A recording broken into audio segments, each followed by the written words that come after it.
Hello friends, it's Mike Williams. Vince Russo and I recently caught up with Angelo and Mike from the Wrestling with the Future podcast to discuss the McCartney and Beatles conspiracy. I hope you enjoy it, and thanks for listening. You heard me say at the beginning, what happened to our beloved Paul? Where did Paul go?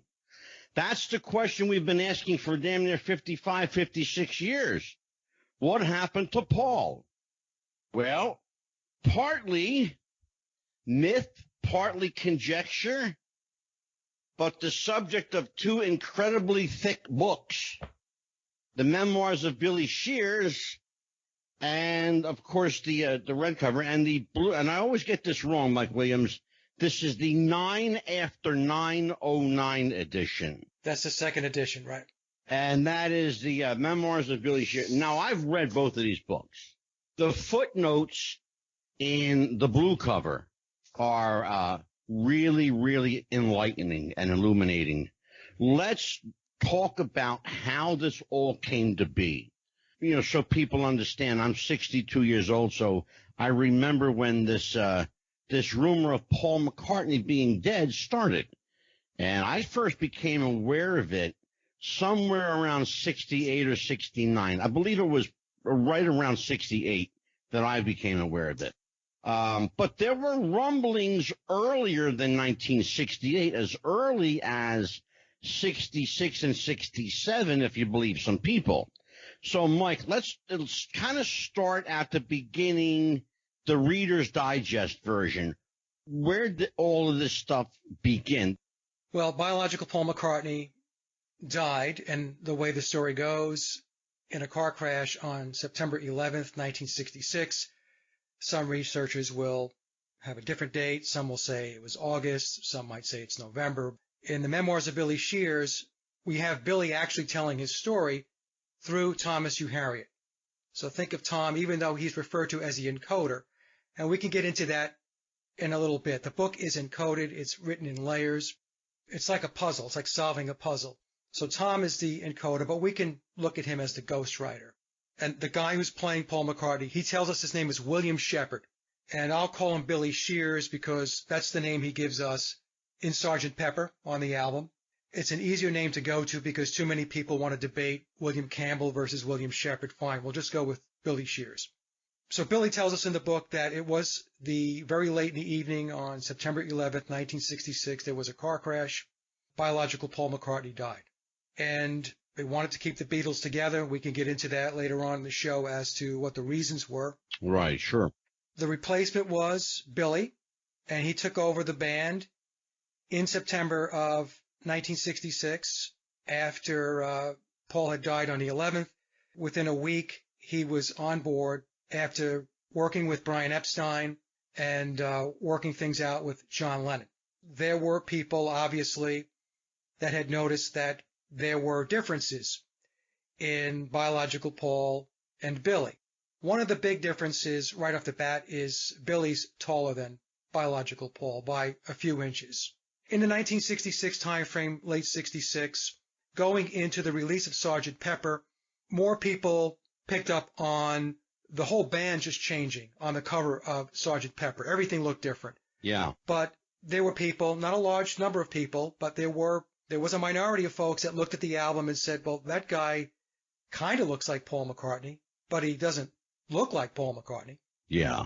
So there was a dust up at that point, but it really didn't go anywhere. There was this minority of people that were looking at it, questioning it, but the vast, vast majority of the folks that were following the Beatles and buying Beatle records and so on, they just said that's Paul McCartney.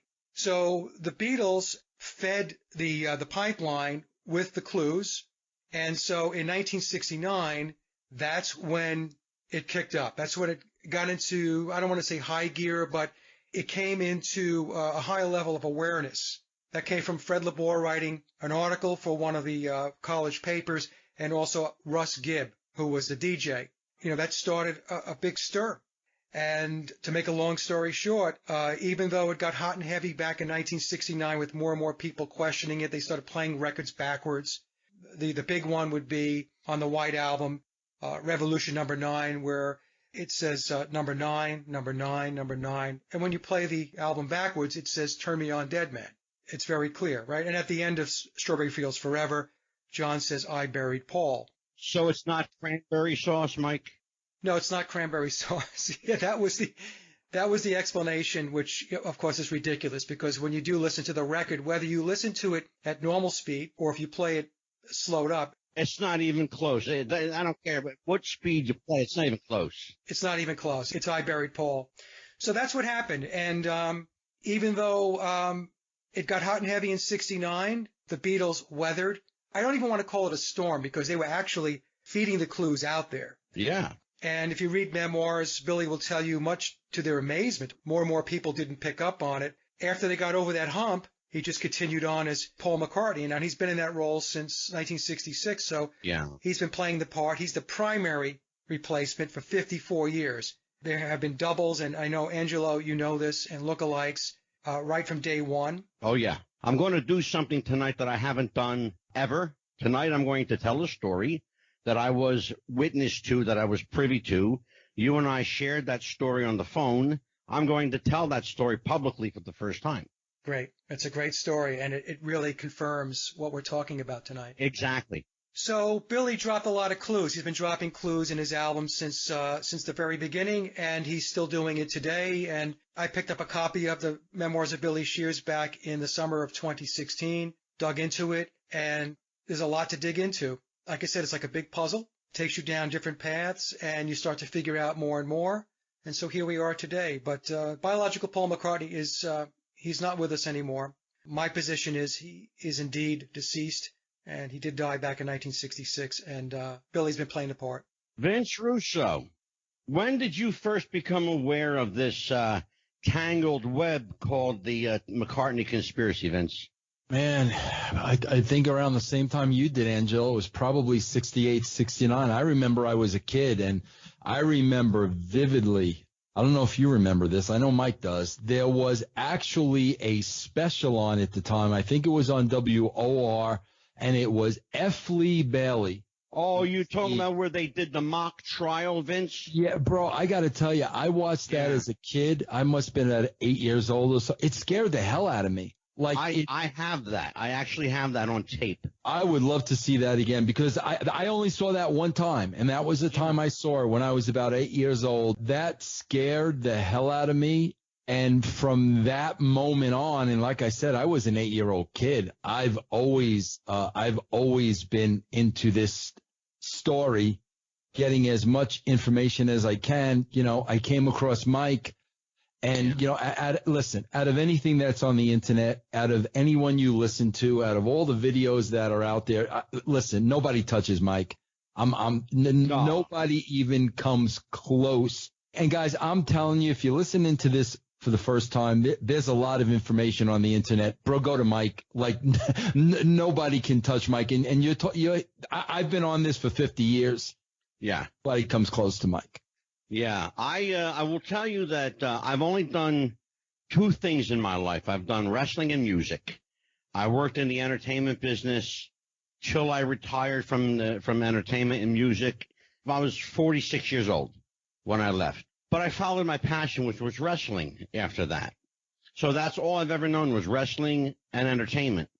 I came to the McCartney conspiracy, not like a lot of people, though. What I noticed wasn't so much the purported look difference, you know, the way the Beatles were changing their style. That wasn't it for me. It was the very noticeable sound. I have always had a keen ear. My ear has always been my moneymaker. That's how I made money in the music business, was my ear. And they, on the surface, Billy and Paul may sound alike. He's close enough to get away with it. But there are some striking differences in the way Billy Shears, his vocal style, and Paul McCartney's vocal. Yeah, Billy and Paul have different voices. Exceedingly different. Yeah, and what they had to do on Penny Lane, when Billy first sang the song, they actually had to speed the record up in order to try to get as close or closer to how biological Paul McCartney might have sounded if he had sang that song. So there were things that were done in the studio to get the vocals to sound similar. Of course, they can't be an exact match because nobody's voice is an exact match, but to get it to the point where people would not question it. If you ever want to prove Mike Williams' theory, just hear a recorded version of a McCartney song and then see Paul McCartney live. That's all the proof you'll ever need. Mike Messier, I want to bring you in here. Yeah. You're a guy who works in aesthetics. Correct. You're a cameraman. What tipped you off that something was different about this guy we call Paul? Well, one big clue, just to follow up on the song Penny Lane, in the book, The Memoirs of Billy Shears, Mike Williams, correct me if I'm wrong, but isn't the writer saying compare Yesterday to Penny Lane and listen to those two songs back to back? Isn't that the example? Eleanor Rigby and Penny Lane. Eleanor Rigby and Peggy Lane. Rigby. So he's saying listen to the two songs and listen to how out of breath the original Paul McCartney would be on Eleanor Rigby and how it's like a struggle to get those lines out as compared to the full breath of Penny Lane, which would be with the second Paul or Billy. The other thing that really tips me off, there's two big things. The shape of the head, the second Paul or Billy seems to have a longer head in the earlobes. So that's a physical thing that's hard to deny. Coming at it from a different angle, as a guy that grew up, my sister was the huge Beatles fanatic in my family. And I always kind of, just being the younger brother, rejected the Beatles because she was so into it. But I'll say this, having studied so much in preparation for this show, it makes you want to go out and buy all the damn Beatles albums, doesn't it? Because I can see the marketing aspect of this, if it were to be true or not true, either way, they hook you into wanting to play private investigator and figuring out what's going on here. Vince Russo, Mike Williams, you guys have long believed something that I have believed initially, which was that it was a fabulous PR stunt. The Beatles were losing ground. The Rolling Stones were kicking ass a little bit. You know, the British invasion was in full swing, and the Beatles weren't quite what they were. By 1965, there was a Beatles album out called A Collection of Oldies. Think about this. In 1965. 66, I'm sorry. December of 66, they released it, yeah. A collection of oldies. You're talking about a band that just came here just a couple of years before. And now you're putting out an album of the greatest oldies? What gives? Explain this to me, Mike. Well, that album, the front cover, there's a man on the front cover. He has kind of blondish hair. That's actually Billy. Yeah, wearing the psychedelic zoot suit. Yes, that's right. And so that album actually was right smack in the middle of the transition from the biological Paul period going into the Billy period. And you're right, Angelo, they called it a collection of oldies, but they weren't old songs. The album actually had songs from Revolver, which was released in August of 1966. Mike, I'm glad you mentioned that album, because that album, in the minds of a lot of Paul conspiracy theorists, point to Revolver as the marquee moment. If you look at that album cover, you'll see Paul within Paul in the ear and placed in various strategic locations on this album cover. Kind of odd, don't you think, for a band that's really not known as a forward-thinking hippie band? They're a pop band. Well, that album cover was also Revolver was there, stepping into the psychedelic era too. They really were kind of gearing up for it. Klaus Voormann was the artist that put the album cover together. Klaus goes back to the Hamburg days. Oh, sure. With the Beatles, so he's a longtime friend and associate. Klaus Voormann's a great photographer, by the way. Yeah, and he's also a very good musician. So Oldies was just telling everybody who was in the know, the inner circle, that the biological Paul phase is over, and now the new phase, the psychedelic era with Billy, is now going to kick off. Because collection of oldies, when you look at it, it has a psychedelic feel to it, the album cover, Yeah. as did Revolver. And then, of course, we get to Pepper, which was released on June 1st of 1967, and that's just, full blown. That's what collection of oldies was all about. It was the intermission, if you will. Yeah. Vince Russo, take me back to your experience with the memoirs of Billy Shears. Did you read the red cover edition, Vince, or did you go right to the blue cover? I went right to the blue cover. Okay, so now you're reading this encoded writing here, and you have now the benefit of footnotes that are not in the first red cover edition. You're reading this book and you're thinking to yourself, somebody put a lot of work into this. And they did indeed.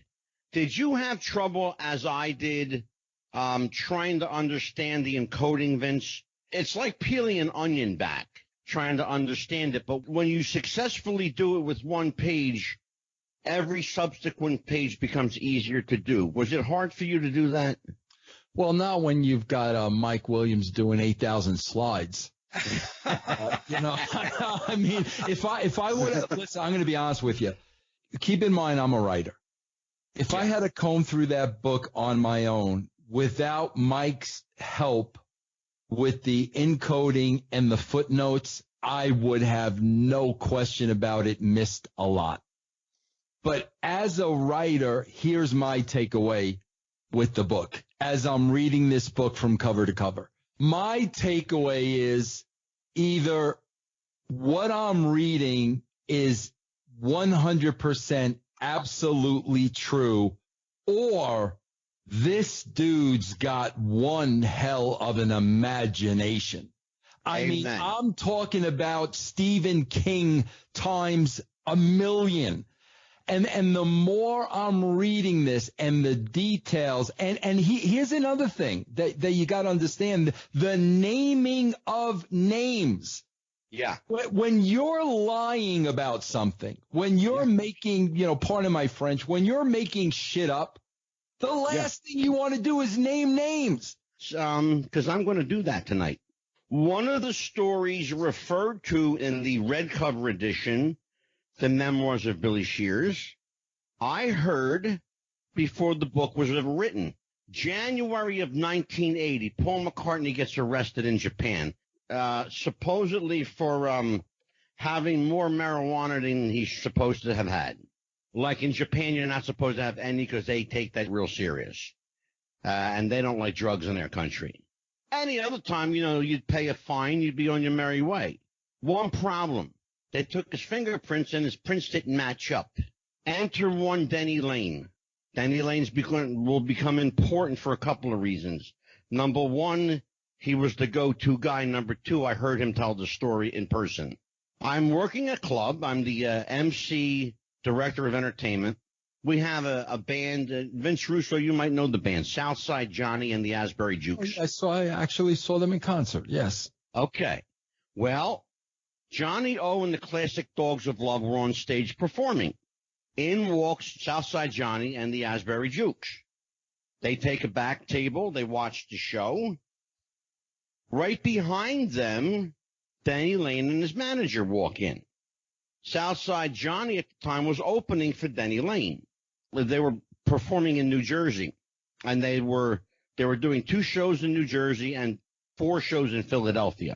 They were performing at a place you might remember called the Tower Theater. After the show, everybody goes home, and I've told Mike this story. I heard from Denny Lane's mouth. He told a story to us that night that was very heavily alluded to in the red cover edition of Memoirs of Billy Shears. I'm going to share that story with you. It was about Paul's arrest in Japan. They initially weren't going to let him go at all. And they were going to basically expose this guy for being the fraud he was. They had one problem, not the least of which was he was recognized as Paul McCartney all over the world. But his fingerprints were coming back, not Paul McCartney. And so Denny Lane's telling this story, and he says it was in the middle of their tour. Denny had planned on leaving the tour anyway after the Japan concerts, a series of concerts. The concerts, by the way, never took place because of Paul's arrest, and they blew a shitload of money. Denny, it didn't affect him financially at all because he had planned on leaving the tour anyway and had his own series of gigs already set up. So he tells the story that he is the ad hoc envoy for Paul McCartney. He needs help. He calls Denny Lane, do me a favor, contact this guy. He gives him the name of a go-to guy, heavy go-to guy in British intelligence. He provides the Japanese, I don't know what, and this is the only thing I don't know. I don't know what he gave them. But whatever it was got Paul out of jail. I can only surmise that he was given, a green light to go home and never return to Japan, or at least to stay out of the country for a while till this blows over, based on his association with A, Interpol, B, British intelligence, C, his connections with EMI, Apple Corps, and Sony, which are all, by the way, British military industrial complex, if you want to call it that. And essentially, Denny Lane is the guy that basically got Paul McCartney out of his jam. So that's the story I have never told publicly, and now it's out there. So there you go. Okay, so you're saying, Angelo, that Denny relayed that story, the jail story. Denny was telling the group of which you were part of, that he was directly involved in intervening to get him out of the clink in Japan. Absolutely, just as I told you on the phone. Okay, because in the book, Billy talks about being in jail.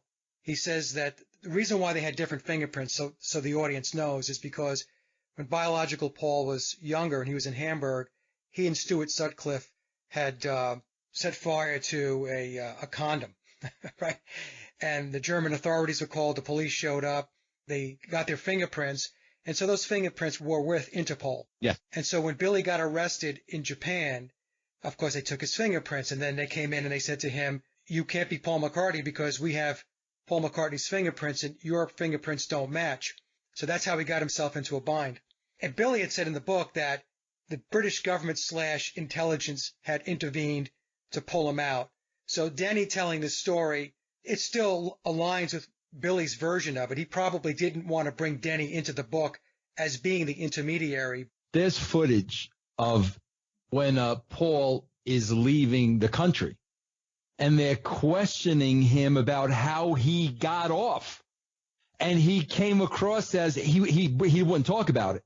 He came across as, well, they got me out. I mean, he would not even discuss it. And when you read the book, there's no question, like, he thought that was it. This is like the gig's up, like I'm busted. Like he thought there was no way out of it. But it's interesting, the comments, because you can see the footage online when he's leaving the airport and they're questioning him and just how dumb he's playing to everything.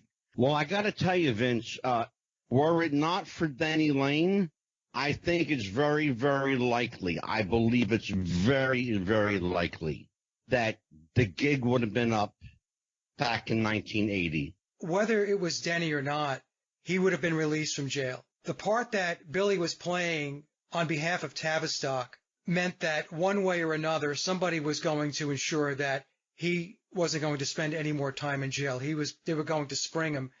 So that's the only thing I want to add, that Denny most likely at that point was the phone call he made. He was the point person. But, if Denny did what he was telling you he did, what they did was they made a phone call to Tavistock, and they said, okay, we'll take it from here. Yeah, they have to remember something, too, the political climate there in 1980, particularly in Japan. You got to remember, Mike, Japan was a power unto itself. They didn't give a shit. They didn't care. They were arresting people left and right. They did it because they could.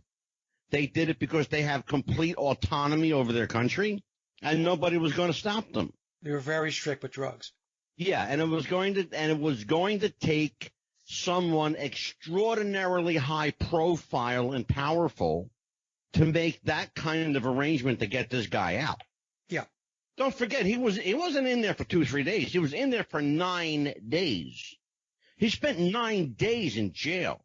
You know, a pop star, what star of that caliber do you know of spends 9 days in a Japanese jail cell? Everybody knows, the world knows he's Paul McCartney. Everybody except the Japanese police that arrested him. That would be like Mick Jagger or David Bowie or someone of that nature in 1980s, Bruce Springsteen spending time in jail in a foreign country without intervention. So you're right, Angelo, that does bring a lot to light, that whole incident. Let's go back in 1977, okay? Specifically 1977. Something happened that you can all relate to. Elvis Presley died in 1977, August, all right, summertime. But in January of 77, there was a very, very convincing lookalike named Johnny Hara. Look up this name, Johnny Hara. There are parts of this conspiracy theory, this, the narrative of the memoirs of Billy Shears is compelling in itself. But then there are people now coming forward who claim to have had a part in various aspects of the replacement of Paul McCartney. One woman came forward in silhouette, and I don't put a lot of stock in that, but she said something that I've heard before, that Paul McCartney never left San Francisco after the Candlestick Park show. I've heard that, and you're shaking your head affirmatively. That's a narrative that's been floated around. Okay. Where does a story like that gain legs? Well, it's like how any conspiracy gets legs, Angelo. Somebody presents a theory, people hear it, and then they run with it, and that's how it gets communicated out. Many times it's from a person who knows a person who knows a person, right? So that's why we have to be careful and prudent when chasing these things down. So, yes, I have heard the theory of the car crash possibly taking place in the U.S. and not in England, which I don't personally subscribe to. But the way I look at it, it doesn't really matter where the crash took place because dead is dead. At the end of the day, for me, it's an interesting discussion point, but the conspiracy goes way beyond where biological Paul died. Yeah, that's exactly what I was getting at. Vince, what are your thoughts? I mean, do you think this was some grand conspiracy by a group of nameless, faceless people who manipulate others for a living, or do you think that there was just something, innocent that became sinister by way of rumor and innuendo? This goes to a much, much, much higher level. And I'll tell you why I think that. If we all followed the career of John Lennon, okay, John Lennon was not afraid to say anything. John Lennon spoke his mind. And a lot of times it got him in a lot of trouble. Yeah, President Nixon was up his ass. Come on. Yeah, right. There is no doubt in my mind. I don't think John Lennon would have thought twice about dropping dime on this unless it was a matter of life or death. If you drop dime and we're going to kill you, you're not going to drop dime. Here's the thing with me. There are a couple of things to me that keep this alive without a shadow of a doubt. To me, of course, the Tokyo thing without a shadow of a doubt. The fingerprints, how that's not a bigger deal than what it is, I'll never understand. And Vince, that's the thing that struck me, because at the time I heard the story, we were only 7 years removed from that moment. Right. I heard the story in 87. And Denny Lane in front of me and 6 other musicians telling the story. Then you have numerous videos, especially one where Paul is caught off guard. There are numerous videos where people refer to him as Billy. Dana Carvey, the big one is, Olivia Harrison. Oh, yeah. Without a shadow of a doubt. Yeah, she hugs him and says, "Hello, Billy." I mean, she hugs him. But here's the thing with me all along from the time I was a kid, okay? Like I said, I found out about this when I was 8, 9, 10 years old. You get to the point okay, bro, it's a publicity stunt. You get it. The clues are there. The album covers are there. That is all there. That was put there. None of that is coincidental. They put the clues out there. So you start realizing, when 12, 13, 14, 15, okay, it's a publicity stunt. You're waiting for them to come clean with the publicity stunt. Exactly. They never do. And if I'm friends with a bunch of guys, Ben Hameen and Stevie Richards, the conspiracy horsemen. They've schooled me a lot about the Illuminati. And the thing with the Illuminati is, I guess part of the rules of being in the club is they have to put the stuff out there in front of your face because it's so absurd. Nobody's going to believe it anyway. So hiding in plain sight. Yeah, they literally put it out there in front of your face. So I look at a couple of things here. Number one, this stuff was put in front of our face without a shadow of a doubt. There's no coincidences here with the album covers and the songs and the lyrics, without a shadow of a doubt. How an 80-year-old Paul McCartney is not saying, yes, it was a publicity stunt, and this is why we did. There is no reason for him at this point to not come clean with it. There's no reason for Ringo Starr to not come clean with it.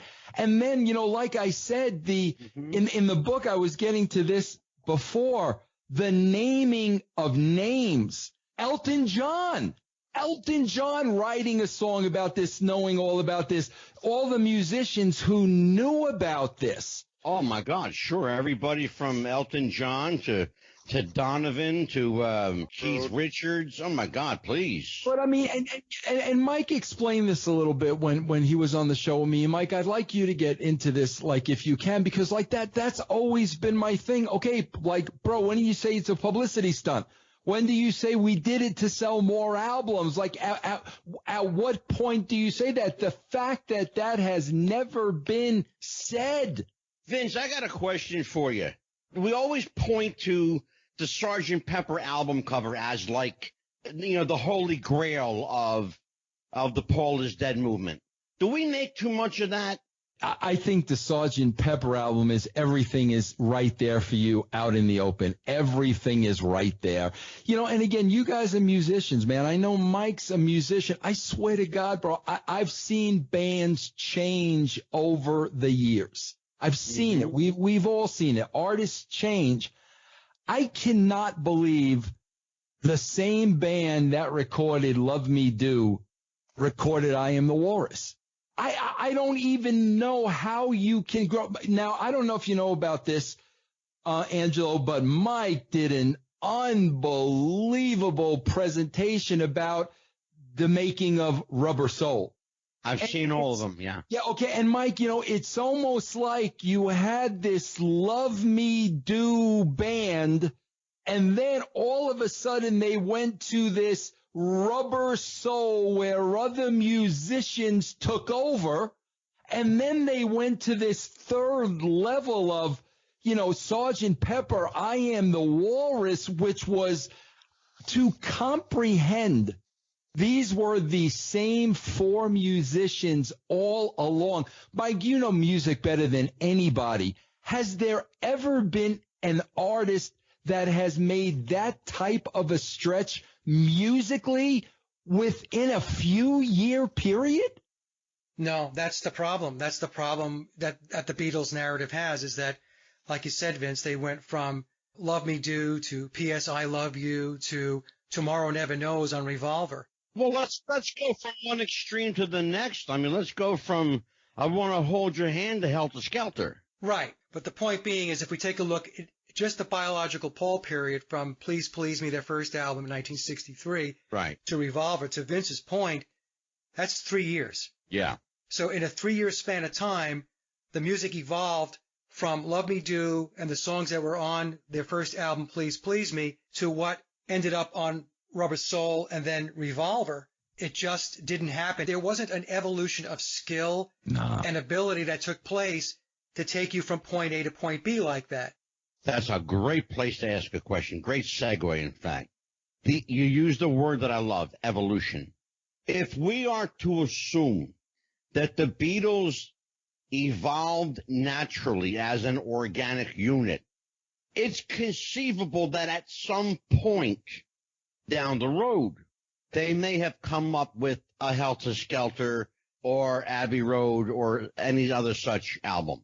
But to your point, to do that in a 3-year period, in such a condensed time frame, do you believe, Mike Williams, that this process was pre-planned all along? Was this part of the narrative of the evolution of the Beatles, to put them out in public, let people see what we look like, then we'll take them off the road?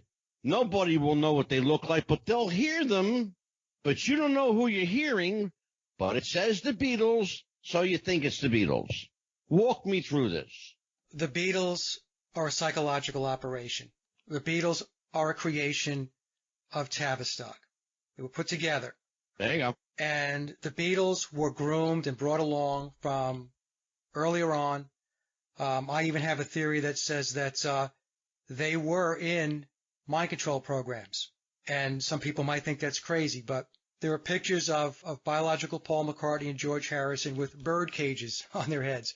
A bird cage is Illuminati symbolism for mind control and MK Ultra slaves.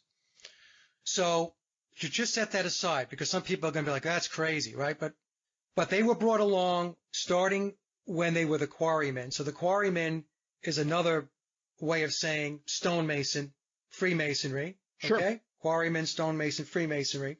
And then they were doing the whole Hamburg thing. And what they were doing is they were playing relentlessly. There were times when they were in Hamburg, they were playing 7 or 8 hours a day. And what they were doing is they were getting their chops down. The Beatles were a bar band. They were a bar and club band. Yeah. That's what they were. When they signed with EMI and George Martin, they were still a bar and club band. Okay? They weren't writing original music. They were doing covers. Yeah.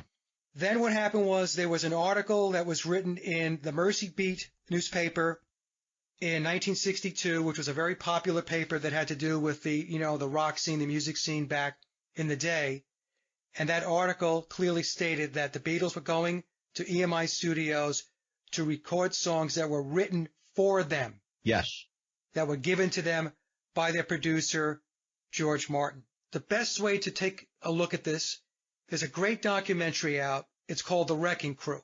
Great film. I love it. Great documentary. The Wrecking Crew explains how all of the U.S. pop music in the 1960s and 70s was created. There was a core group of studio musicians that laid down the tracks and did the recording. And the people that they were telling you were the band, their role was to sing the vocals and to maybe do the harmonies. And many times they didn't even do the harmonies. They brought in professional singers to do the harmonies. And they recorded, we should point out, Mike, that they recorded with everybody from, Aretha Franklin to Elvis Presley, Frank Sinatra, you name every genre of music. The Beach Boys, Sonny and Cher, just about every piece of music that you've listened to from the 1960s going into the 70s was the Wrecking Crew. That's who you're listening to. And there wasn't a piece of music they didn't touch. Exactly. And so you had the same setup in England, right? So you had Jimmy Page was a studio musician. A lot of people don't know that. Ronnie Verrill was a great drummer who played on amazing numbers of songs, along with Bernard Purdie, who was an American drummer. Oh, my God, sure. The Purdie Shuffle. Yeah, by the way, just in the interest of full disclosure, I was a drummer. Became a drummer because of Ringo. Right, and it wasn't the Ringo Shuffle, it was the Purdie Shuffle. Just to put some context around this, because people might be thinking, if they haven't watched my big presentation, where's he going with this? I had put forth the premise and laid out the evidence that the Beatles did not write their own music, especially between the periods of 1962 and 1966.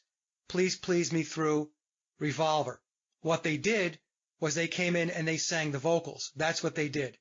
Studio musicians were hired to lay down those tracks. If you listen to, as an example, as a drummer, Angelo, if you listen to the drumming on songs like Day Tripper, Sure. And then take a listen to John Lennon's first album with the Plastic Ono Band. That's Ringo drumming. Listen to the song as an example. Listen to the song God on that album and listen to Ringo play and listen to his fills. They are not the caliber of what was being played from 1962 to 1966. Not even close. And the reason for that is Ringo has a very distinctive double tap beat. It's his natural inclination when he plays with what we call a double tap. Ringo doesn't have the chops to be a studio drummer, period. So what they did was they hired guys like Bernard Purdie. They hired Ronnie Verrill. Okay, these are guys that came in and they were doing drumming on Beatles songs. Bernard Purdie came out in the 1970s and said that he drummed on 21 Beatles songs. Bernard never moved off that story, ever. He took a lot of heat for that too, Mike. A lot of heat. But he never wavered off. You're absolutely right. He never wavered from that story. He was asked about it in the 70s, the 80s, the 90s, and in the 2000s. And in 2014, Bernard wrote a book, and he had dedicated a chapter to the Ringo Starr controversy. And again, Bernard tells a story in his book that he drummed on 21 Beatles songs during the early period, which would be from Please Please Me through Revolver. That's the early period. And then I had a person who contacted me, a very, very solid source, Ronnie Verrill, great drummer and studio drummer in England, doing the session circuit, also drummed on Beatles songs. So the point I'm making is that the whole Beatle narrative is fiction. There are elements of nonfiction in it. There always has to be some thread of truth in any lie. That's how you keep it together. Well, Mike, here's the acid test when it comes to Ringo and his drumming. At no time, not then, not now, did at any time Ringo come forward and say that's bullshit. Not at any point, even to this day. He's never disputed what Purdy has said. He's never disputed anything that anyone's ever said. In fact, there's an interview that Ringo did, and Mike, I want you to address this one, where he talks about, quote, the writers, unquote. Right, that was an anthology. Well, I thought that the Lennon and McCartney were the writers. Didn't you think that, Vince? Yeah, no, yeah, me and Mike spoke about that several times. Also, we have to, going back to another drummer, a lot of folks don't realize this, but this is common knowledge in the Beatle narrative. On the songs P.S. I Love You and Love Me Do, which were recorded back in 1962, Andy White was the drummer. Yeah. George Martin hired Andy White, who was a professional session drummer for those sessions. And we are told that those are the two songs that Andy drummed on. I believe that Andy drummed on a lot more than those two songs. That's my personal opinion. And then we had Bernard coming forth and saying he drummed on 21. And then I had my source come through who was connected into Ronnie Verrill and said Ronnie drummed on songs. The point here is that, going back to what I said, the Beatles were a creation of Tavistock. It was a social engineering exercise to change the culture, to change society, to get people off of traditional values. The Illuminati, according to the memoirs of Billy Shears, were told that the Illuminati declared war on Christianity in 1962, and if you speak to any Christian, they will tell you that their faith and their religion has been under attack for a very, very long time. Oh, boy. So all of these pieces come together. So the Beatles were created to change the environment of the world, to change societies, to change cultures, to change values, to change people's morals. That's what they were used for. Tying into that, let's mention a couple of names that went by the wayside, rather unceremoniously, in fact. I know Tavistock well enough to know that they do everything with purposeful intent and deliberation. Why did Pete Best not fill into their narrative? What was it about Pete or Jimmy Nichols that they didn't fall into the narrative of the Beatles? Well, Jimmy Nichols he was a replacement for Ringo when they did a tour. I think it was in Australia, if I'm not mistaken. George Martin did make a comment that Jimmy Nichols was a fine drummer. And there was an interview where Jimmy Nichols, because he was filling in for Ringo, was asked, was it hard to fill in for Ringo. And Jimmy Nichols kind of pauses for a second, then he has kind of this smile on his face, and he says, no. And we have Paul and John right behind Jimmy to his side, and they both have this grin on their face. They both kind of have this little smirk, this little chuckle, right? Yeah, I know that interview. Now, I'll explain my theory on Pete, and this is going to get a little weird for the audience, okay? The thing with the Beatles is that they are very occulted. The occultism is just boiling over. And Paul McCartney, because of his eyebrow, he had an arched eyebrow, symbolized the all-seeing eye. Yeah. The eye of Ra, the eye of Horus. This is why Paul was very, very important to the program, because he was representative of this Luciferian philosophy that was being pushed out. This was the change, okay? So when I said they were going from traditional values in social engineering, well, that's part of that social engineering. A big piece of it is a Luciferian philosophy with regard to lifestyle and living your life.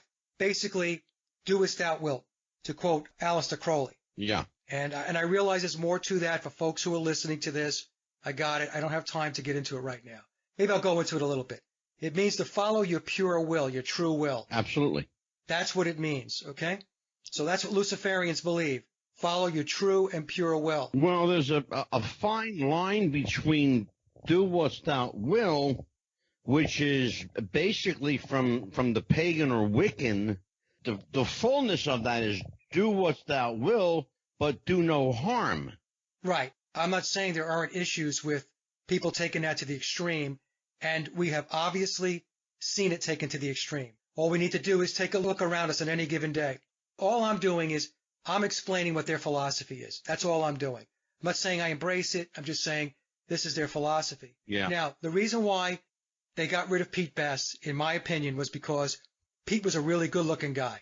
And they needed Paul to be the good-looking guy because they needed the audience to focus on Paul, to focus on what he represented. Yeah. He represented with his eye, the all-seeing eye, the eye of Ra, the eye of Horus. And if they had Pete in the band, there would have been competition, stiff competition for who was the best-looking or who was the cutest Beatle. Yeah. Okay? I know this sounds very weird to some folks. It actually doesn't, Mike, believe it or not, and I follow you implicitly on this to the point where there was an interview done. You would think if you're going to interview a brand new band, you're going to have all four guys together and sit down and talk to them, right? Well, that wasn't the case. They always pulled Paul out of the band to be the spokesperson, even though it was John's band. Yes, they spent a lot of time focused on Paul. Yep. And for folks who don't really comprehend the occult aspect of this, this is very, very difficult to get your head wrapped around. It really is. The only thing I can suggest, and I'm not plugging my material, I'm really not. But if you're interested in this and you want to understand more about what the heck Mike is talking about, go to my channel and watch some of the videos I put together, and I will explain how this all works. And in fact, one video I did, it's about 20 minutes long. It's called The Luciferian Cult of Paulism. Yes. Okay? Again, it sounds crazy, but take a look at some of those videos, folks, and just sit back and watch them. You do a remarkable job, by the way, of tying it all together in a cohesive and common sense way. You have to have an open mind, though. See, that's the thing, Angelo. You have to have an open mind. Yeah. And you have to just set aside all preconceived notions and things that you believe in. And that's hard to do because everybody has a belief system. Everybody believes certain things, and it's very difficult to let go. I mean, I'm the same way. I'm no different than anybody else. Well, it's a little easier for me, Mike. I'm a psychic, so I see a lot of shit, brother. Yeah, I'm sure. You know, and I work for people with 3 letters in front of their names. You know what I'm saying? I work for a lot of 3-letter agencies. Just to sum it up, Jimmy Nichols was just a drummer that was replacing Ringo for that particular tour because Ringo had, I think he had his tonsils taken out. Yeah. And Pete Best, I believe, was removed from the equation because he would have competed with the focus on biological Paul McCartney at the time. So that's my take on it. Yeah. And I'm taking up way too much time here, so I would love for Vince to chime in. Well, yeah, I was just going to ask Vince and Mike Messier to chime in here. So, Vince, this sounds like a kind of bizarro world that had to be a shock to your system. You know, you're basically a common sense, you know, grounded New York kind of guy, East Coast like I am. And then, you know, here Mike comes along with his esoteric stuff, and here we are. It's like, oh shit, I understand what this guy's talking about. You know, this crazy esoteric stuff is more common sense than we realize. Where does Vince Russo fall in all this? I am a common sense. I always go back to logic. Always. Like even when I was writing wrestling, you know, whenever I got stuck, I would always go back to logic. Okay, what would happen if this really happened? What would this person do? It always went back to logic and common sense. I think the Bible is logical. The Bible, things make a lot of sense. Yeah, absolutely. So the one thing I love about Mike with the presentation is he doesn't try to sway you. You know, Mike tells you up front, I'm going to give you the evidence. I've done years and years and years of research. This is the evidence. I am going to present this evidence to you. You know, listen, man, conspiracy theories come and go. You mentioned Elvis earlier. Remember when Elvis died and like 5 days later we were seeing him behind the screen door at Graceland? Remember right. that? Well, we don't talk about Elvis being alive anymore. You know, Right. nobody. Exactly. This has been going on for 50 years. There has to be a reason for 55 years. There's got to be some kind of yeah, I mean, we hear substance this. to it. You hear it all the time. You know, Tupac is alive and well and living in the Bahamas. You hear that shit all the time.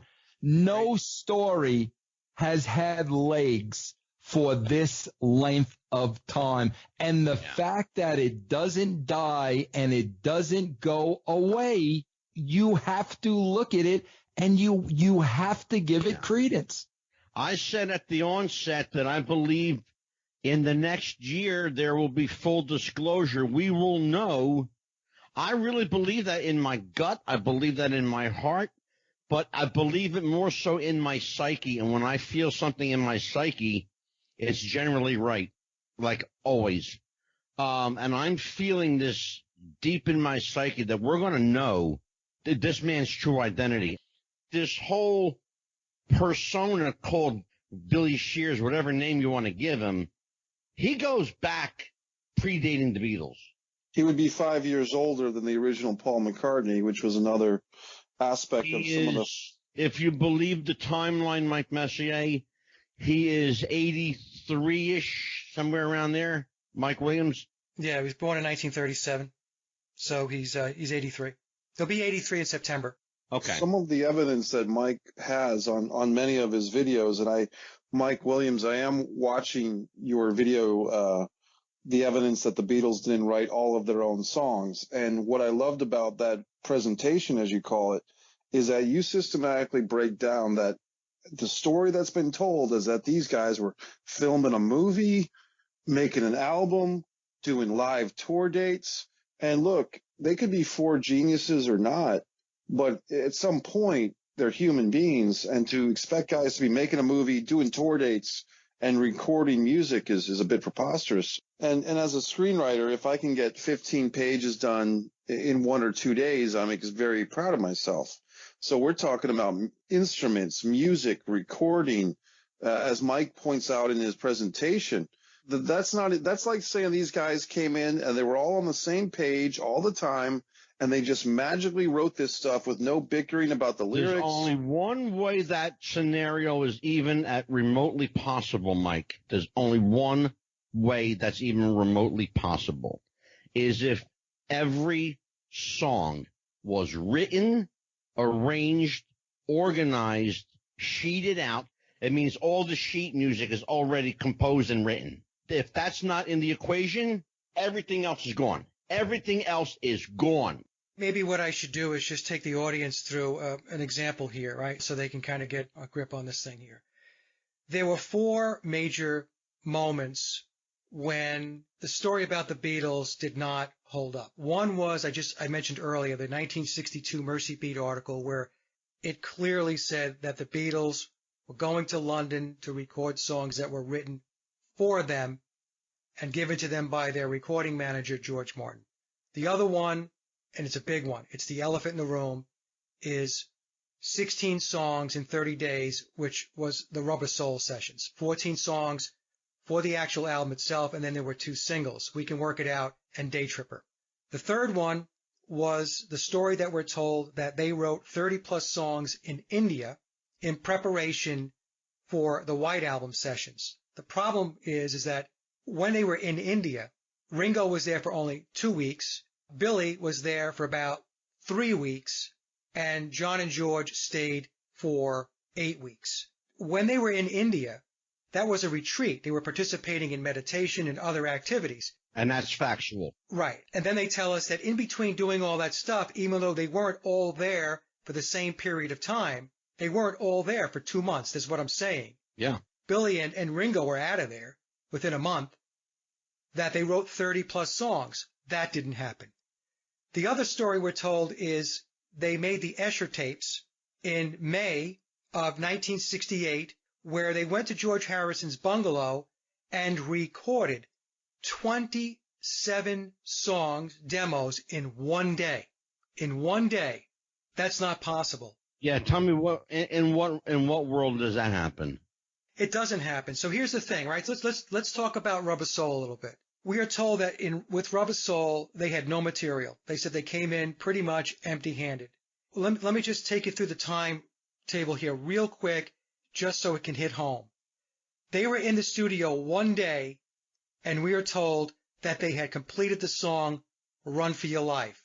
They get into the studio after touring, doing their U.S. tour, taking a break for 6 weeks. We are told that they did not write songs during that 6-week period of time when they got off the tour to when they got into the Rubber Soul sessions on October 11th. The songwriting all began when they got into the studio on October 11th.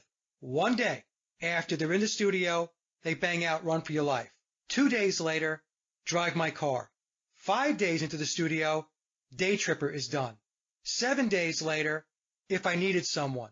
10 days in the studio, they completed Norwegian Wood. On the 11th day, they completed 2 songs, In My Life and Nowhere Man. And then on the 18th day in the studio, they did We Can Work It Out. And then the rest of the songs were done in the November time period. But the point I'm trying to make is, are we to believe they came in with no music, no backlog of songs? They started writing, they had to rehearse, they recorded, George Martin arranged, they did the vocals, they did the harmonies, and they banged out Run for Your Life in 1 day, Drive My Car in 2 days, Day Tripper in 5 days, If I Needed Someone in 7 days. That didn't happen. What they did was, while the Beatles were on tour, and while the Beatles were doing everything that they were doing with movies and stuff like that, because in 1965 they were recording the Help movie, George Martin was putting all the songs together. Yeah. Right? The session musicians were recording the songs. Yeah. And by the time the Beatles got into the studio on October 11th, there was no recording of instruments. The music tracks, the instrumentals were all done. They were all done. And all the Beatles had to do was to come in and sing the vocals to the songs. That was their job in 30 days. So in 30 days, they had the task of completing the vocals for 16 songs, 14 for the album and an A-side single with Day Tripper and We Can Work It Out. That's what they did. By the way, another band did that as well, that everybody knows that they did that, and they were the Monkees. Yeah. And, and we have Davy Jones in an interview telling us very clearly that the Beatles were the first manufactured band. Absolutely. Davy Jones in an interview says this. Rubber Soul, when I did the when I did the documentary, the presentation, what happened was I was watching a DVD. It was the making of or the deconstructing of Rubber Soul. Yeah. And I bought it, and I was watching it, and I got like 10, 15 minutes into it. And Vince knows this story because I told Vince the story. We talked about it. I said, this didn't happen. There is no way this happened. There's no way. No, Mike, but you forgot one key thing, and I think, if there's anybody listening to this for the first time, and they're like, what about this and what about that?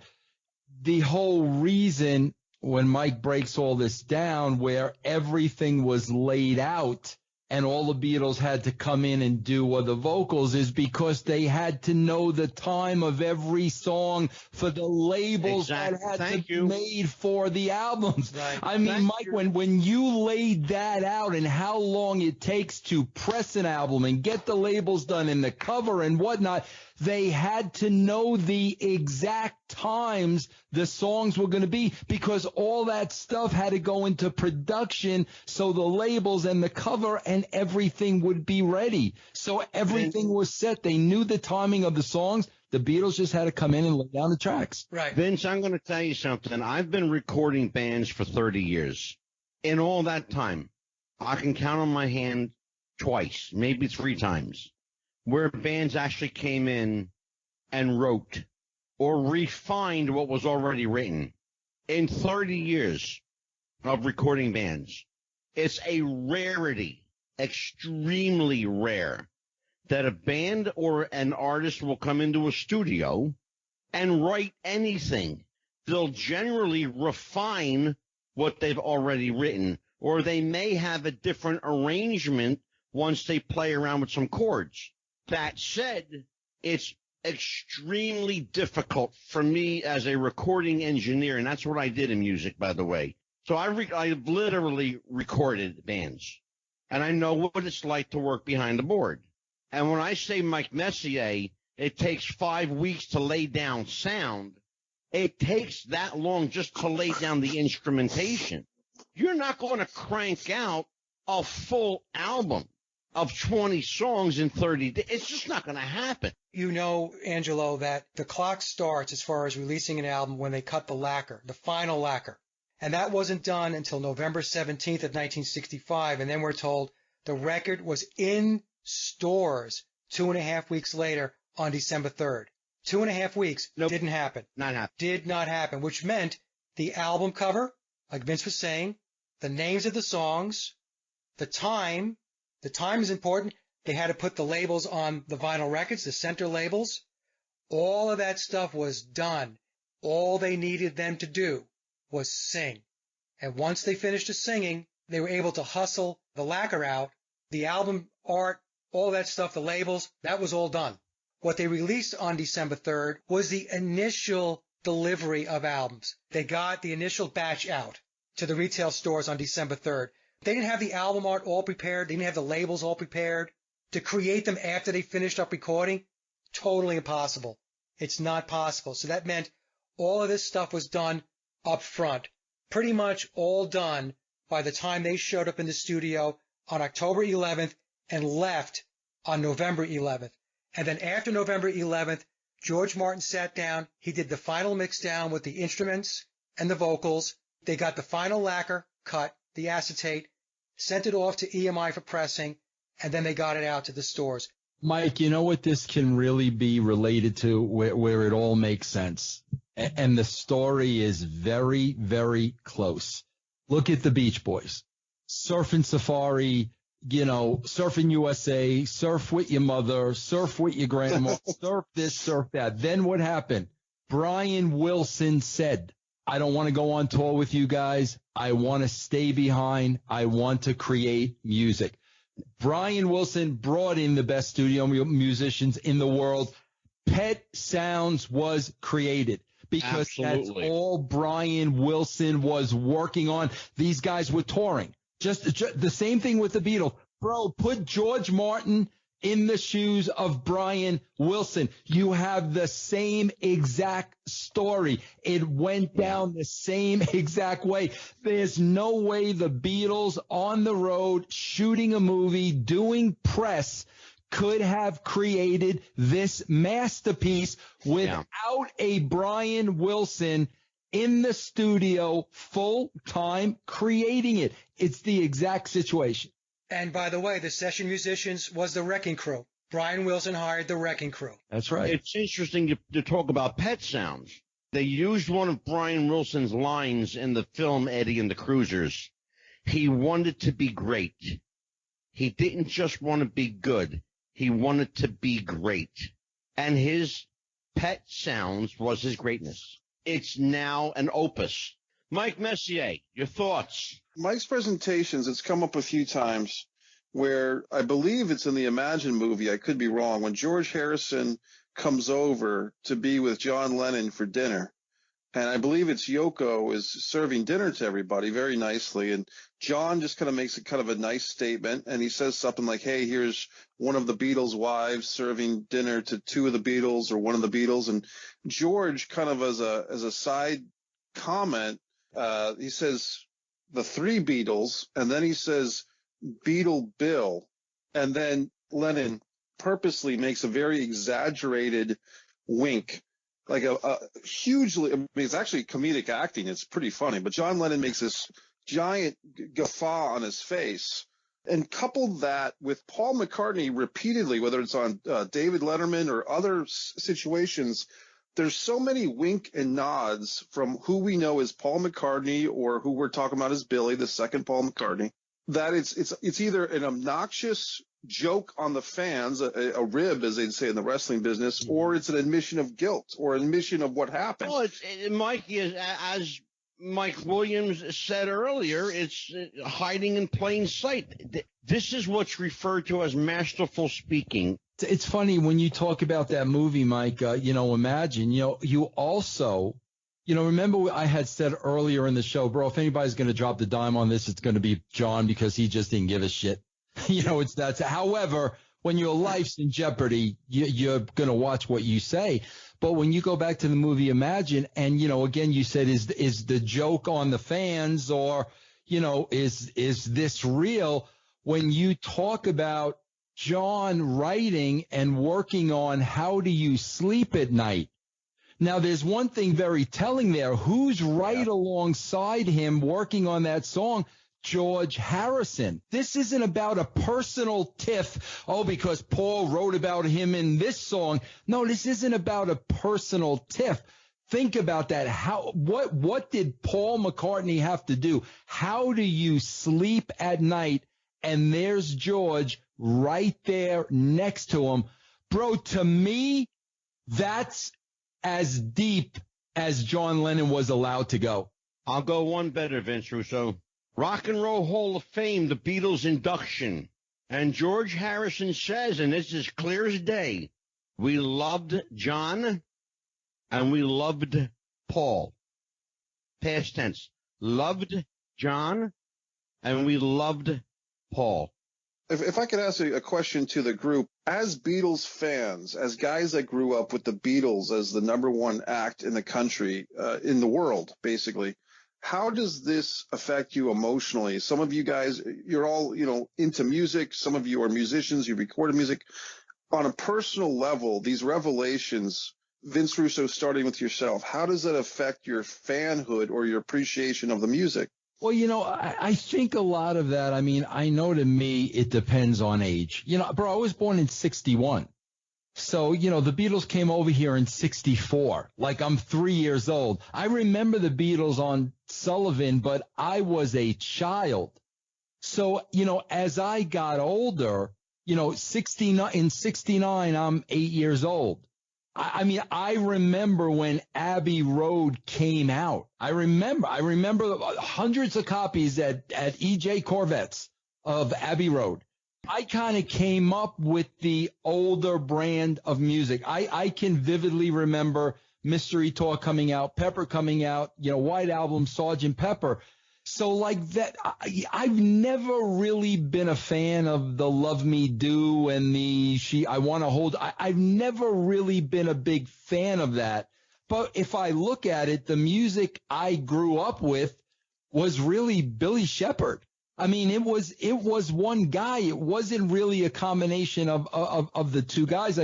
I tell everybody all the time, my favorite album of all time, is, Rubber Soul, without a shadow of a doubt. So as I grew up, it was really the latter music. So I don't know, man. I feel like this stuff should affect me. And I don't know, should I be pissed off or something? But at the end of the day, I love the music, and whoever created that music. It's never going to take away from the music. Let's go to Mike Williams for the same question, and then Angela. But Mike, what's your take on it? How does it affect you on a personal level, not as a researcher, not as a journalist, but personally? Do these revelations affect your appreciation of what's been known as the Beatles' music? Well, it was disappointing, Mike. When I first got into it, the way I explain it is, I used to put a lot of luster around the Beatles. I was a big Beatle freak. They influenced me playing guitar, writing music, recording, and all that stuff.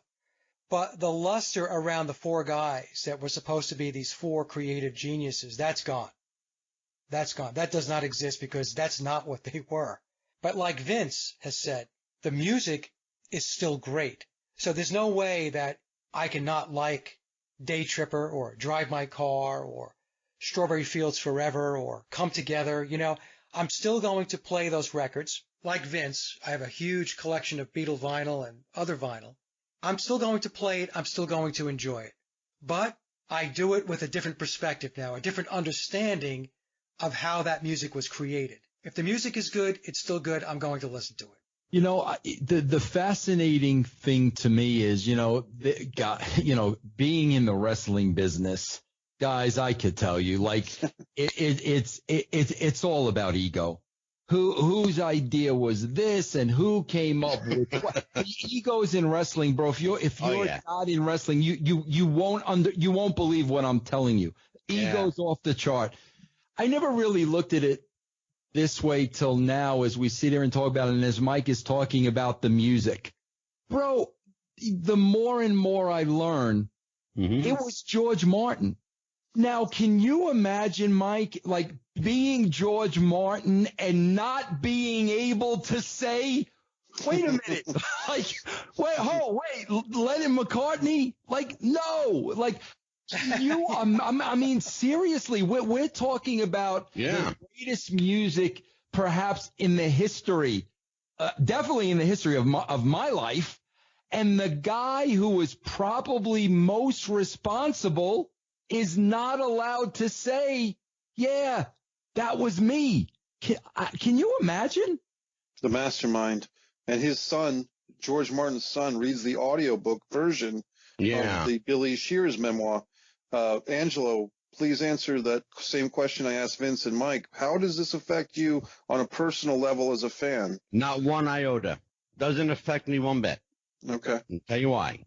Because the music is the music. And if music takes you to a place that you want to be, or a place that you've been, or brings back a memory or something special in your life, then it does what it's supposed to do. Music is created only one reason: to evoke emotion. That's all it does. It just evokes emotion. Whether it makes you feel good, happy, sad, angry, whatever it does, it just evokes emotion. That's all it's supposed to do. And it doesn't affect me one iota. When I hear I Want to Hold Your Hand, I still tap my feet. When I hear Helter Skelter, I still bang my head. It doesn't disturb you, though, that, like, for instance, Ringo Starr, who was so influential in you picking up the drums, that doesn't bother you that maybe he Not didn't at all. play? Okay, fair enough. No, because it got me to do something. It got me to react. It got me to play a drum. I've been to 5 Rock and Roll Hall of Fames. I've been a recording engineer for 31 years. I've done everything I wanted to do. I've worked on television, radio. I've owned a wrestling promotion. I'm like a really, really very blessed guy. I really am. I owe pretty much everything to 2 things in my life: wrestling and music. They've both provided me a job, a career, and an income, and put a roof over my head. No, I guess on the other side of that, and I respect everybody's answers, my feeling was that nobody had an answer quite like Mike Williams, female guest on one of Mike Williams' shows when they were talking about this, the Memoirs of Billy Shear book. And I think, Mike, if I'm not wrong, I can't remember the lady's name, but she was saying that it did affect her, that this illusion made her feel as if the music was somehow not as genuine or a hoax, or she had been manipulated. She had been emotionally manipulated. And I guess coming from a viewpoint of not the biggest Beatles fan in the world, meaning myself, A, I'm fascinated. B, I'm impressed if they've pulled this thing off for so long. And C, I start to wonder if there's other things that we've accepted as truth, whether it's the JFK assassination.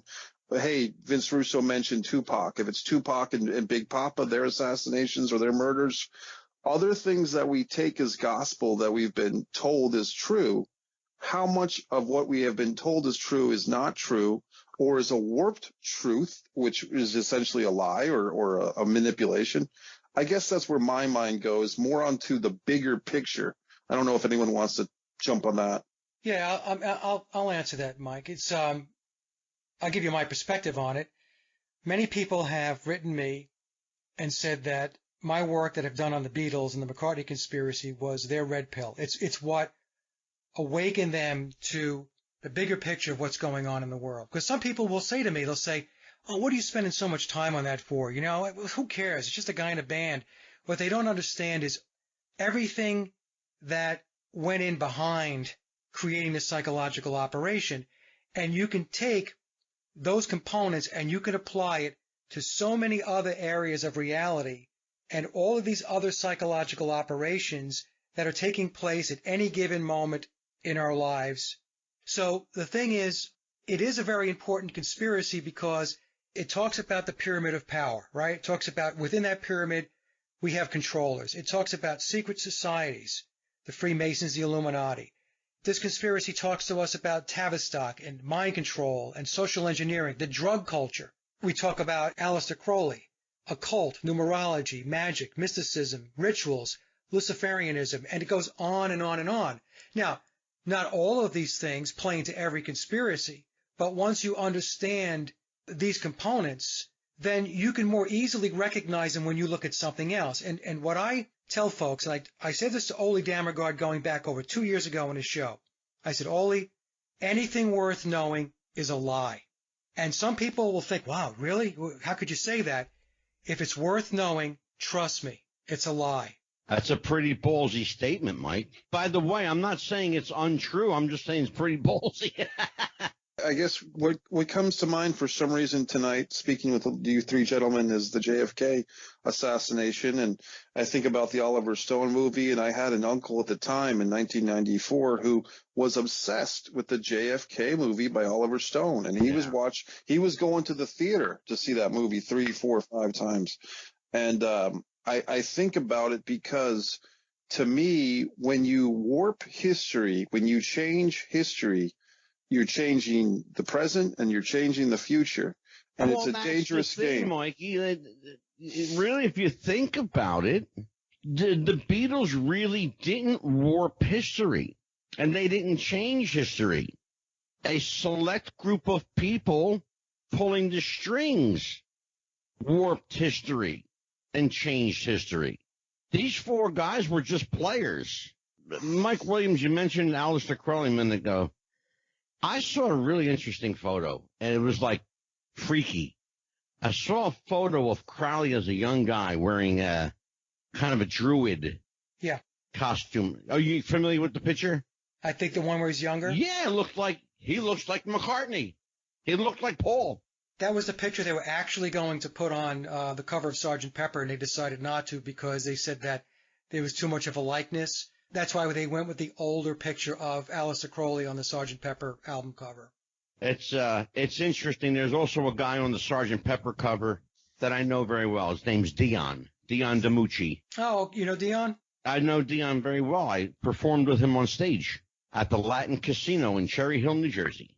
Brother, I've been around a long time. I feel like a dinosaur. I really do. I've been around a long time. Yeah, I performed with Dion at the Latin Casino in Cherry Hill, New Jersey, as part of Dick Clark's Cavalcade of Stars, by the way. And the night before that show, just as a sidebar, Jackie Wilson had his heart attack. And in fact, the middle of September, we're going to have Jackie Wilson's son right here on Wrestling with the Future. And we will also have America's TV Elvis, Pete Wilcox, will be here. So might bring Vince Russo back for that one too. I gotta ask the panel, Vince Russo and Mike Williams. One thing that I would be remiss to not bring up on my own end is Having listened to the Billy Shears audiobook read by George Martin's son, I mean, if that's not a clue, I don't know what is. But the Vivian Stanshall aspect of this, and he appears with a band at the end of the Magical Mystery Tour movie, and and it's interesting that I think it's only John and George are in the audience watching him play, if I'm not mistaken. But I'll be honest, guys, that's where some of these wheels come off the tracks for me, because I've been looking at Vivian Stanshall, I've been looking at his face.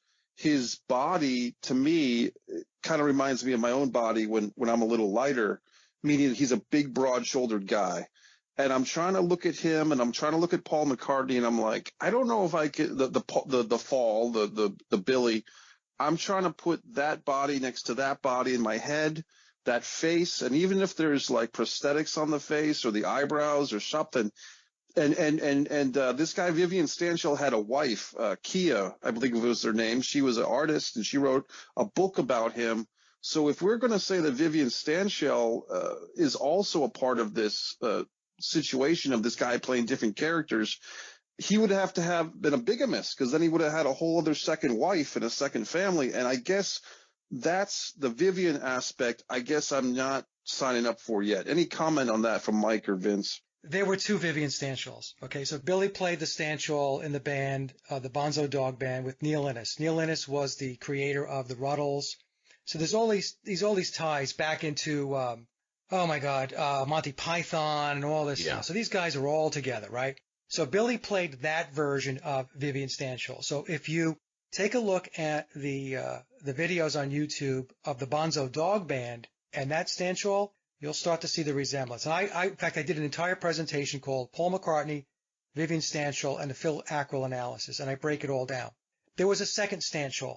He was the one that was married to Quay Longfellow. His name is Victor, okay? Okay. And Billy hired Victor because Billy wanted to keep the Stanshall character alive. So Victor, who I used to call Street Viv, he was on Billy's payroll, and he was playing the Stanshall character. In fact, he adopted the Stanshall character, so Billy can do his McCartney character in parallel. And there were times when Billy would step out of the McCartney character and he would go back and he would do some Stanshall bits. See? Yeah. It was a way to keep Stanshall and the McCartney characters in play at the same time. But there were two of them.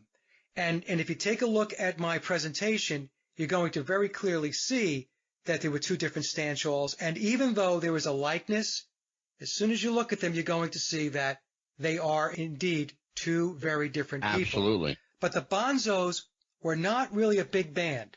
Okay, so that's the thing. So Billy was able to step out of his Beatle role, play with the Bonzos, not draw a lot of attention to it. Nobody knew anything about them in the United States. They were popular out in the UK. They probably have become more popular now because with the book coming out and people like myself bringing to light that he did play the Stanshall character, because Billy in the book, you read the book, Mike, he tells you he played that character, right? Mm-hmm. Right.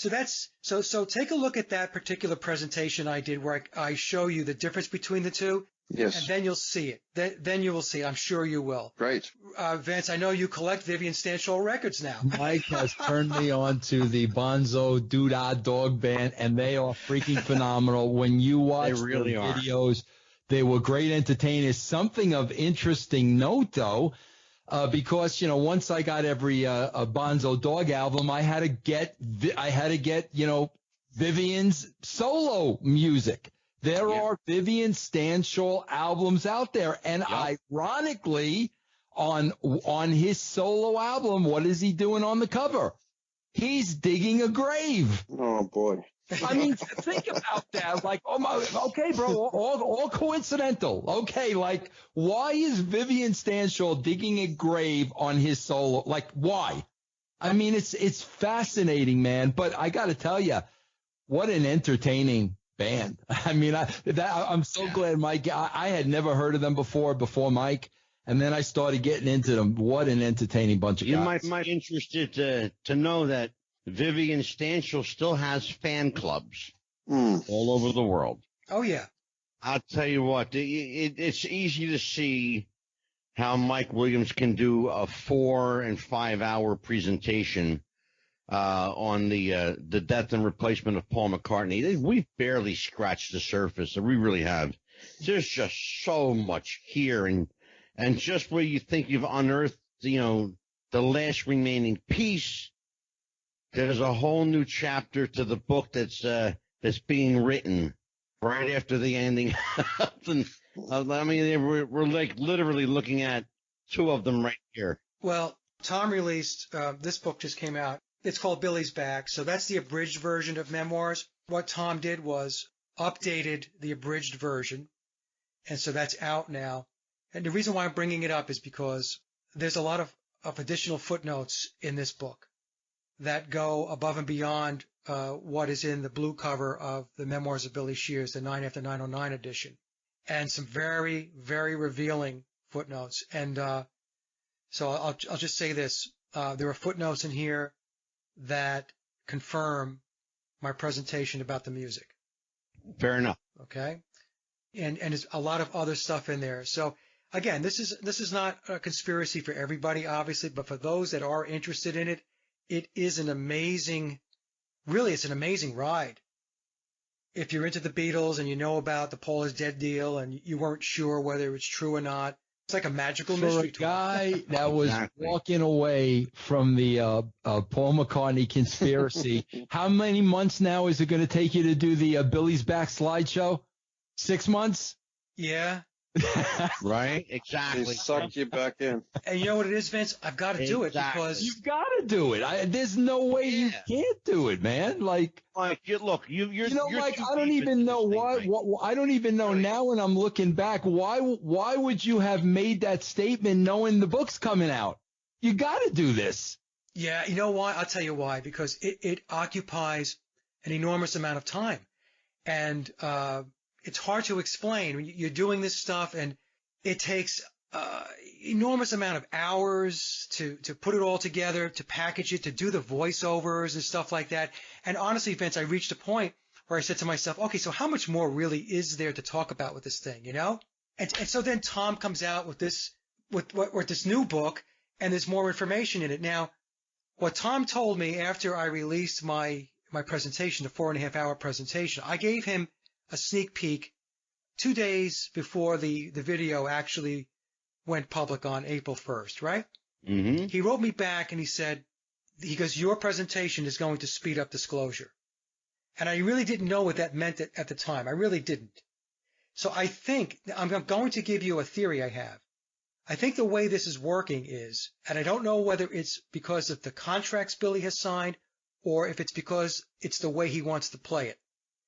But if information that is truthful gets put out into the public domain, this allows Billy, via Tom, to put out even more information to further along the rate and pace of disclosure. So as an example, if I didn't put that presentation out, what we see in the book now about the Beatles writing their music or not probably would not have been in this book. But because it was made public, he was able to take it another step further. Now, I have a show coming out that's going to air on Saturday, and I know Vince has seen a copy of it already. But we're going to talk about where biological Paul could possibly be buried. And this piece of work was done by a friend of mine, Steve, who did an incredible amount of work working with another researcher that I know. I can tell you that it made a lot of sense. And so it'll be interesting to see now, once that particular presentation airs, what's going to come out of Billy's camp. Would it surprise you if I said I believe he's buried here somewhere? He's not buried in the U.S. I wouldn't be surprised if he were. There's always been this thing with me. For some reason, I've always been bugged by that connection to San Francisco and Portland, and I still remain gravitated to that area. There's something substantial, something significant there that connects that either locale or something that happened there that's critical to this whole mess. I'll give you a hint. The song Mull of Kintyre. Okay. Once you watch the presentation, it'll all make sense. So like I said, if Steve has hit the mark, and I think he probably did. I mean, you can't say for sure, but he did a great job. We'll see what happens after that presentation airs, and if Tom and Billy decide to start updating books again. Like I said, I think we're going to know in a year. I would argue that it's already known by people like ourselves. We already know. Oh, yeah. Mass understanding, I don't know. I don't know if it's going to be in a year, Angelo. I don't think that they can really do anything definitively until he passes. This is what I've been told. I've been told that the actual really coming clean is not going to happen until after Billy passes, and we have no idea how long after he passes. Tom and I had a conversation going back maybe about a year and a half, 2 years ago, email. Right. He said to me there's a number of projects that are underway that are part of the disclosure process. Billy's Back and the Memoirs of Billy Shears is just one of those projects that they're working on a documentary. It's going to come out after Billy departs. But it sounded to me, the way the email was worded, that documentary might be the one that's going to really push the ball forward. I don't know if it's going to be the final word, but it sounded to me like it would really be targeted to the masses to get more on board with the true story. I gotta bring up something a little bit, call it hints, but isn't there a shot where Paul McCartney, as an actor in his own movie, is being brought into a studio and he's introduced as Billy? Yeah, that's give my regards to Broad Street. So there's a scene where it says, William. So as he walks into the studio, and Billy tells us that they left it in the movie. And I don't think it was done accidentally either. Yeah, there's a lot of stuff like it's hidden in plain sight, and they drop the clues, and it's amazing. Like that's in the movie, and then people will say, "Well, why'd they call him William?" Nobody ever asked. There's another thing, real quick, was how come this Billy or this second Paul McCartney suddenly has had this affinity for Ireland? He's done a protest song for people in Ireland, but if all the Beatles were from Liverpool, England, why was Paul McCartney just suddenly having this fondness or this relationship with Ireland in the Lamb album and that protest song he did about Ireland? You know what I mean? It just seems like that became part of his culture or his mystique, which really doesn't make much sense. Yeah, give Ireland back to the Irish. All their surnames were Irish and Scottish. Right. Okay. But my point is, it doesn't make sense if the guy from Liverpool, England has grown up and suddenly in the 70s and the 80s, he has this need to fight for the Irish and go to the farm and all this stuff. Oh, he may have had an epiphany. Who knows? Well, I'm saying that supports the theory that Paul is dead and this is the replacement. That supports the theory. Sure. That's being presented. I read an interview on this where he said that it was wrong what was taking place in Ireland with the British suppressing the Irish, and so he felt like he wanted to step up, write a song, and it was a protest song. Is really what it was. It was banned in England. They wouldn't play it. So I don't know. I think, Mike, to be honest with you, I'm not sure if it had anything to do with Billy having an affinity for any particular, for the Irish, for the Scottish, for the English, whatever. I think it was because he did not like what was going on in Ireland. And so he wrote that song. That's my understanding of it. I could be wrong, but that's my understanding. Fair enough. Anything else, Mike Messier? No, I just think it's pretty fascinating. And as guys that, like I said before, the three of you guys who were so influenced by the music, to me, that's really the human aspect of this story. And once again, from my listening of the audiobook, I found it to be a book that's just pretty fascinating and enjoyable to listen to on its own as a book. And a lot of, the blue cover is essentially a retelling of the first one, but the gems of these footnotes and liner notes are just precious. They really, really are. They're incredibly informative. We referred on the first show you and I did to your URL being inserted into the blue cover edition of this book. What was your initial reaction when you found out that your website was being touted in this the memoirs of Billy Shears? Well, I was surprised. I had no idea. So when I first read the footnote, I saw jamespaulmccartney.com, which is my URL. It's amazing I have it. I couldn't believe when I typed it into the company I use for domains that it was available. I just couldn't believe it, so I scoffed it up. And then I have it redirected to my Paul is Dead page. So when I saw it in the footnote, I was shocked. I really was. And it's actually in the new book too, Billy's Back. Except this time it's on page 306 because it's the abridged version. And it says some videos on www.jamespaulmccartney.com impressed William. So he's watching, he's definitely watching. Yeah, I was asking for a reason. I recently found myself in kind of a similar position. Vince Russo knows who Jimmy Valiant is, the Boogie Woogie Man.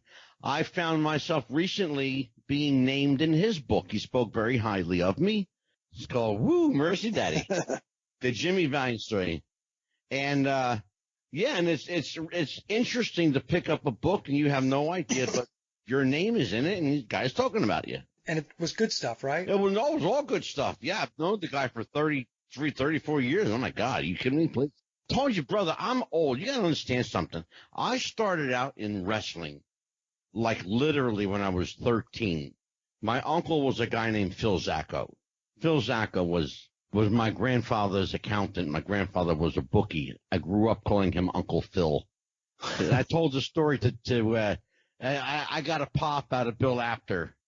Yeah. Because he knew exactly what I was talking about. Oh, yeah. What doesn't Bill Apter know? I know, right? Yeah. But I've been around this a long time. Like I said, I've only done two things in my whole life, wrestling and music.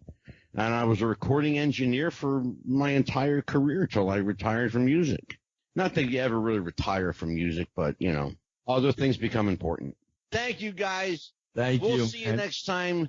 Happy wrestling, everybody. All right, Angelo. Take care. Take care, Mikey. Take care, Mike. Thanks, Vince. Bye-bye. Thanks, Vince. Bye, Mike.